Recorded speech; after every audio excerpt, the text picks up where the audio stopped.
Cancer stages అంటే ఏంటి, cancer లో ఎన్ని స్టేజెస్ ఉంటాయి అన్నది ఈరోజు మనం మాట్లాడదామండి. సామాన్యంగా ప్రతి క్యాన్సర్ ని మనం 4 స్టేజెస్ గా విభజిస్తాము. ఇవి ఏంటి అంటే 1, 2, 3, 4. ఈ 4 స్టేజీలు ఎందుకు ఉన్నాయంటే ఈ స్టేజెస్ వల్ల మనకి ప్రోగ్నోసిస్ డిసైడ్ అవుతుంది.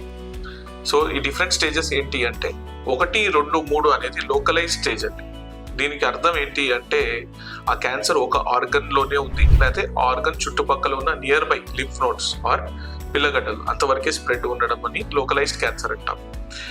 ఇలాంటి స్టేజెస్ ఉన్నప్పుడు మనకి క్యాన్సర్ క్యూర్ అయ్యే లక్షణాలు ఆర్ సర్వైవల్ చాలా ఎక్కువగా ఉంటుంది. అడ్వాన్స్డ్ క్యాన్సర్ అంటే క్యాన్సర్ ఒక ఆర్గన్ నుంచి వేరే వేరే ఆర్గన్స్ కి, శరీరంలో వేరే వేరే చోట్లకి పాకడం. ఫర్ ఎగ్జాంపుల్ బ్రెస్ట్ క్యాన్సర్ ఉందనుకోండి, ఆ బ్రెస్ట్ క్యాన్సర్ లివర్ కి కానీ, బోన్స్ కి కానీ, బ్రెయిన్ కి కానీ, లంగ్స్ కి కానీ ఇంకెక్కడైనా పాకినప్పుడు అది స్టేజ్ 4 అవుతుంది. స్టేజ్ 4 అయినప్పుడు క్యాన్సర్ ని నివారించడం కష్టం, క్యూర్ అనేది చాలా తక్కువ ఛాన్స్ ఉంటుంది. సో అది అన్క్యూరబుల్ స్టేజ్ లో ఉన్నప్పుడు స్టేజ్ 4 అంటాం. So cancer is usually divided into 4 stages. Thank you.